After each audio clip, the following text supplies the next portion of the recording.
شروع کرتے ہیں اس تجزیے کو جہاں ہم ایک انتہائی جذباتی کلام کے ذریعے جدائی کے نفسیاتی سفر کو سمجھنے کی کوشش کریں گے۔ دراصل یہ محض الفاظ کا مجموعہ نہیں ہے بلکہ ایک ٹوٹے ہوئے رشتے کی ایسی مکمل داستان ہے جو انسانی نفسیات اور حقیقت کو تسلیم کرنے کے کٹھن مراحل کو سمجھنے میں بہت مدد دیتی ہے۔ بات یہیں سے شروع ہوتی ہے، ایک ایسی مایوس کن التجا سے جو سننے میں ہی بہت اداس لگتی ہے۔ چلو ایک بار پھر سے اجنبی بن جائیں ہم دونوں۔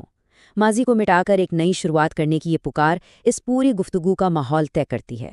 اب یہاں یہ سوال پیدا ہوتا ہے کہ آخر محبت کرنے والے لوگ جنہوں نے ایک ساتھ اتنے خواب دیکھے ہوں وہ واپس اجنبی کیوں بننا چاہیں گے؟ تو سب سے پہلا مرحلہ آتا ہے تعلق کا وہم۔ یہ جو کڑا سوال ہے نا، جو دل میں ہم نہیں تیرے تو پھر کیسا یہ ناتا ہے؟ دراصل یہ کسی بھی رشتے کے ختم ہونے کی سب سے بڑی وجہ بیان کرتا ہے۔ اس کا نفسیاتی پہلو یہ ہے کہ اگر سچی پرواہی ختم ہو چکی ہے تو محض مجبوریوں کے تحت نام کا رشتہ نبھانے کا کوئی مقصد باقی نہیں رہتا۔ ایک کھوکھلے تعلق کی یہ بہت ہی کڑوی حقیقت ہے۔ اور اس اندرونی کشمکش کا منطقی اور یقیناً تکلیف دہ نتیجہ اس اگلی لائن میں بالکل واضح ہے۔ تو آؤ ہم الگ کر لیتے ہیں یہ راستے دونوں۔ اگر دلوں کے راستے ایک نہ رہیں تو منزلیں خود بخود جدا ہو جاتی ہیں۔ یہ بات صرف جسمانی دوری تک محدود نہیں ہے بلکہ ذہنی اور جذباتی طور پر الگ ہونے کا ایک باقاعدہ شعوری فیصلہ بن جاتا ہے۔ آگے بڑھتے ہیں دوسرے مرحلے کی طرف، علیحدگی کے اصول۔ یہاں خود کو مزید تکلیف سے بچانے کے لیے ایک نفسیاتی دفاعی نظام کے تحت کچھ سخت حدیں مقرر کی جاتی ہیں۔ مثلاً دل میں کوئی امید نہ رکھنا، غلط انداز سے نظریں نہ ملانا، باتوں میں دھڑکن کا نہ لڑکھڑانا اور اپنی اندرونی کشمکش کا راز چہرے پر ظاہر نہ ہونے دینا۔ ایک مکمل اجنبی بننے کے لیے ان تمام جذباتی زنجیروں کو توڑنا ایک کڑی مشق ہے تاکہ پرانے زخم دوبارہ نہ کھلیں۔ تیسرا اور شاید سب سے دردناک مرحلہ ہے دھوکے کا درد۔ اس لائن میں بے وفائی کا ایک انتہائی گہرا استعارہ استعمال ہوا ہے۔ ہو دھڑکن ہی دھڑکتی جب غیروں کے نام سے، پھر ایسے نام کو دل سے مٹا دینا ہی ہے بہتر۔ اگر سوچا جائے تو جب کسی اپنے کا دل کسی اور کے لیے دھڑکنے لگے تو یہ وہ حتمی دھوکہ ہے جو رشتے کی بنیاد کو جڑ سے ہلا دیتا ہے، اور اس تکلیف دہ مقام پر اس شخص کے نام کو دل سے مٹا دینا ہی واحد نفسیاتی حل رہ جاتا ہے۔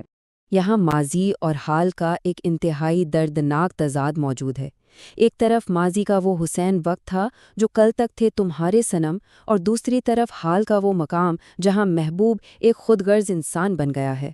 بڑا خود غرض ہے تو، اب نظریں ہی چراتے ہو۔ انسانی رویے کی یہ اچانک تبدیلی ذہن پر بہت گہرا اثر ڈالتی ہے، اور ماضی کی قربت اور آج کی دوری کا یہ فرق دراصل رشتے کے خاتمے پر حتمی مہر لگا دیتا ہے۔ اور آخر میں ہم پہنچتے ہیں اس سفر کے آخری مرحلے پر، حتمی انجام کی تلاش۔ اس کلام میں اجنبی لفظ کا استعمال بہت ہی منفرد ہے۔ یہاں اجنبی ہونے کا مطلب یہ بالکل نہیں کہ دو لوگ ایک دوسرے سے کبھی ملے ہی نہیں، بلکہ یہ سکون پانے کے لیے شعوری طور پر دبایا گیا ایک جذباتی ریسیٹ بٹن ہے۔ پرانی یادوں اور تکلیف کو بھلا کر خود کو مزید ٹوٹ پھوٹ سے بچانے کا ایک باقاعدہ فیصلہ۔ اور یہاں ایک انتہائی دردناک اور تھوڑا حیران کن تضاد بھی موجود ہے۔ آؤ نہ ایک بار رو لیں لپٹ کر۔ ہاں یار، ہم دونوں مکمل طور پر اجنبی بننے سے ٹھیک پہلے ایک آخری دفعہ گلے لگ کر رونے کی یہ شدید خواہش، یہ دراصل اس قربت کو ہمیشہ کے لیے چھوڑ دینے کا حوصلہ پیدا کرنے کے لیے مانگی گئی ایک الوداعی التجا ہے جس میں سارا دکھ آنسوؤں میں بہا دینے کی چاہت چھپی ہے۔ اس ساری گفتگو کے آخر میں ایک بہت گہرا سوال ابھرتا ہے، کیا کبھی کبھی اجنبی بن جانا ہی حقیقت کو تسلیم کرنے کی سب سے بڑی شکل ہوتی ہے؟ دراصل اپنا سکون اور کھویا ہوا وجود واپس پانے کے لیے کبھی کبھی بہت انتہائی قدم اٹھانے پڑتے ہیں۔ جدائی محض ایک انجام نہیں بلکہ خود کو دوبارہ پانے کا ایک نیا اور کٹھن آغاز بھی ہو سکتی ہے، اور یہی وہ فکر انگیز خیال ہے جس پر واقعی غور کیا جانا چاہیے۔